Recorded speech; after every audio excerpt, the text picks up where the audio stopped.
کربلا کا ایک پیغام ہے, کیا ہم اس پیغام پہ بیانی ہی عمل پیرا ہیں بھی, یا ہم نے کربلا کو ایک رسم بنا دیا ہے؟ کربلا میں وہی بات ہے کہ میں تھوڑا سا ایسا نیچر وائز جو ہے وہ نیگیٹو چیزوں کی طرف نا ڈسکس کرنا نہیں چاہتی ہوں. میں ہمیشہ پروڈکٹیو دیکھتی ہوں. جیسے ہمارے اسٹوڈنٹس بھی کہتے ہیں کہ جی یہ مسائل چل رہے ہیں, تو میں کہتی ہوں کہ اس کے اگینسٹ میں جو پازیٹیو چیزیں آپ ان کی کمپین چلانا شروع کر دیں, کیونکہ امام حسین علیہ السلام کا جو بنیادی مقصد ہے وہ یہی ہے, امر بالمعروف و نہی عن المنکر, کہ آپ تواصوا بالحق و تواصوا بالصبر, اس کا انکار تو کوئی بھی نہیں ہو سکتا.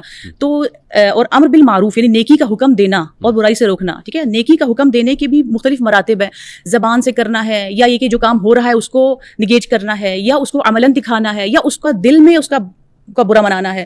تو مختلف جو ہے وہ ہمارے پاس ہر انسان کی ایک ذمہ داری نہیں ہے, بلکہ ہر انسان اپنے سرکمسٹانسز میں رہتے ہوئے جو کر سکتا ہے اس کی وہ ذمہ داری ہے.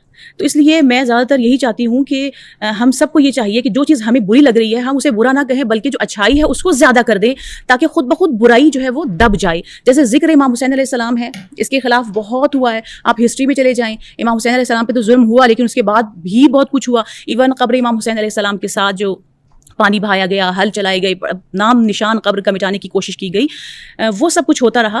لیکن ذکر امام حسین چل رہا ہے. کیوں؟ اس لیے کہ یہ مجالس ہی تو ہیں جو ان کو چلا رہی ہیں, تو اس کا فائدہ ہے. ان فائدوں کو ہمیں ہائی لائٹ کرنا ہے, تاکہ کیونکہ اگر برائی کو برا کہتے رہیں گے نا تو اس کا فائدہ نہیں ہے. وہی بات ہے کہ میں ایک کسی سائیکالوجسٹ کو سن رہی تھی کہ جب بچوں کو تربیت کریں تو یہ نا کہ غصہ مت کرو, کیونکہ اس کے ذہن میں جب غصہ آئے گا وہ ایک نیگیٹو ورڈ ہے, اور کرو نیگیٹو ورڈ ہے, نہ تو نہ ہے, ٹھیک ہے. تو اس کا مطلب ہے کہ ہمیں جو ہے جو بھی ہم نیگیٹیوٹی اس میں دیکھتے ہیں اس کی جگہ اس کو بیان کرنے کی بجائے زیادہ سے زیادہ ہمیں کوشش کرنی چاہیے کہ جو اچھائیاں ہیں وہ بیان کریں. اس لیے امام حسین علیہ السلام کی جو ذکر ہے, اگرچہ اس میں رسم و رواج بھی آ گیا ہے, ٹھیک ہے, کیونکہ خلوص کی ویسے ہی کمی ہوتی ہے. جس طرح سے حالانکہ امام حسین علیہ السلام کا جو مین پرپز ہے وہ تو ہے نا بقائے لا الہ الا اللہ است حسین. تو امام حسین علیہ السلام نے جو ان کا جو مشن تھا, ان کا جو ویژن تھا وہ لا الہ الا اللہ تھا. اسی لیے ہم نے دیکھا کہ ظاہراً ختم ہو گئے, ظاہراً جو ہے وہ کربلا میں شہید کر دیے گئے, لیکن جب ان کے خاندان کو اسیر بنا کر, قیدی بنا کر شام تک یزید کے دربار میں پہنچایا گیا, تو یزید نے کہا کہ دیکھا اللہ نے تمہارے ساتھ کیا کیا. بی بی زینب سلام اللہ علیہا جو امام حسین علیہ السلام کی بہن ہے, انہوں نے فرمایا, یعنی ایک بہترین پرسپیکٹو دکھایا کہ فتح کیا ہوتی ہے. آپ نے فرمایا کہ اگر تم اذان کی آواز سنو اور نماز پڑھی جائے تو سمجھ جانا کہ حسین زندہ ہے. لا تمحو ذکرنا, تم ہمارے ذکر کو ختم نہیں کر سکو گے. تو یہ تو ہم کیا, ہم تو ادنا سے لوگ ہیں, ہم کیا, لیکن یہ تو اللہ کا ارادہ ہے.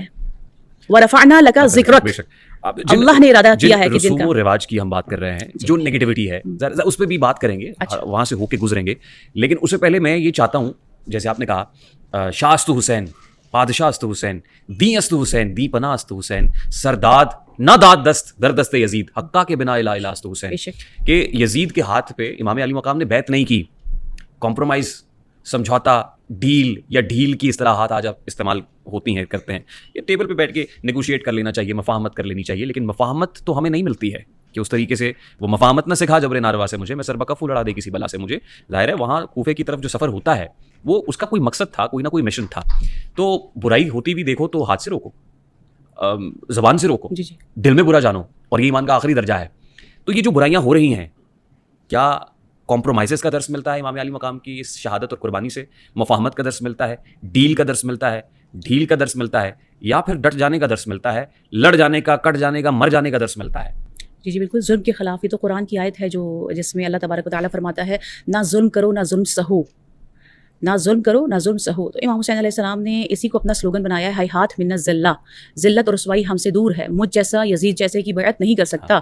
تو اب یہاں پر اگر ہم دیکھتے ہیں کہ امام کے مقابلے میں جو ہے اس کا کردار کیسا ہے, امام حسین علیہ السلام نے کیوں قیام فرمایا ہے, ٹھیک ہے. تو امام حسین علیہ السلام نے قیام اس لیے فرمایا کہ آپ نے خود اس کو اپنے خطوط میں مینشن کیا, اپنے لیٹرز میں مینشن کیا کہ میں دیکھ رہا تھا کہ حق اور باطل کو پامال کیا, حق اور باطل کو ملایا جا رہا تھا, اور حلال کو حرام اور حرام کو حلال کیا جا رہا تھا, اور اسی طرح سے دین کو پامال کیا جا رہا تھا.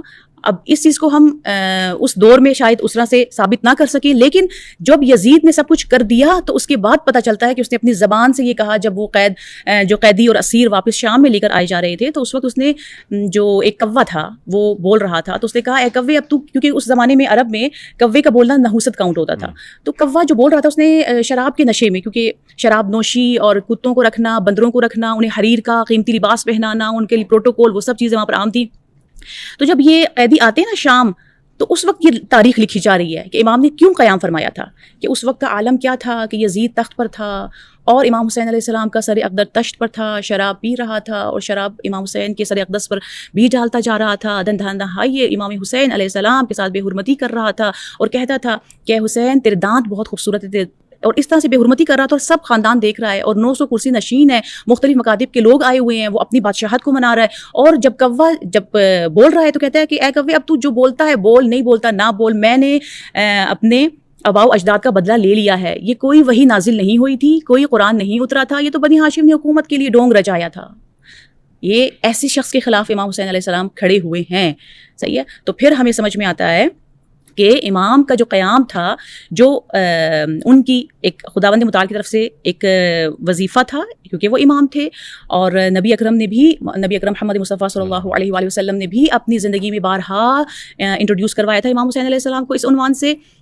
جب بھی آپ ممبر پر خطاب فرماتے تھے اور یہاں پر امام حسین علیہ السلام کبھی دامن ان کا اٹک جاتا تھا اور گر گئے اور رونے لگے بچپن میں، تو آپ اپنے ممبر کو چھوڑ دیتے تھے اور خطبے کو ترک کرتے تھے، امام حسین کو اپنی آغوش میں بٹھاتے تھے اور انٹروڈیوس کروا دیتے، اے لوگوں گواہ رہنا یہ میرا فرزند حسین ہے، جب یہ عراق کی طرف ارادہ کرے تم سب پر واجب ہے کہ تم اس کی نصرت کرو. تو یہ ایک طرح سے ایک امامت کی ذمہ داری بھی ان کو سونپی گئی تھی، اور انہوں نے اگر قیام کیا ہے تو اس لیے قیام کیا ہے کہ اس وقت دین پامال ہو رہا ہے. اور اگر امام حسین علیہ السلام قیام نہ کرتے، سٹینڈ نہ لیتے، تو یہ نماز جو ہم پڑھ رہے ہیں، جو اذانیں ہمارے ملک میں سنائی دے رہی ہیں، جب آپ باہر کنٹریز میں بھی ٹریول کرتے ہیں آپ کو پھر آئیڈیا ہوتا ہے، ہم جب اپنے وطن واپس پلٹتے ہیں تو خدا کا شکر کرتے ہیں کہ یہاں پہ ہمارے لیے ایک اناؤنسمنٹ ہے کہ اذان کا وقت ہو گیا ہے، اذان ہوتی ہے، نماز پڑھ لیتے ہیں. وہاں پہ کچھ پتہ نہیں چلتا کب صبح ہو رہی ہے کب شام ہو رہی ہے، کوئی اناؤنسمنٹ نہیں ہوتی. یزید ہے، اسلام زندہ ہوتا ہے ہر کربلا کے بعد. بالکل.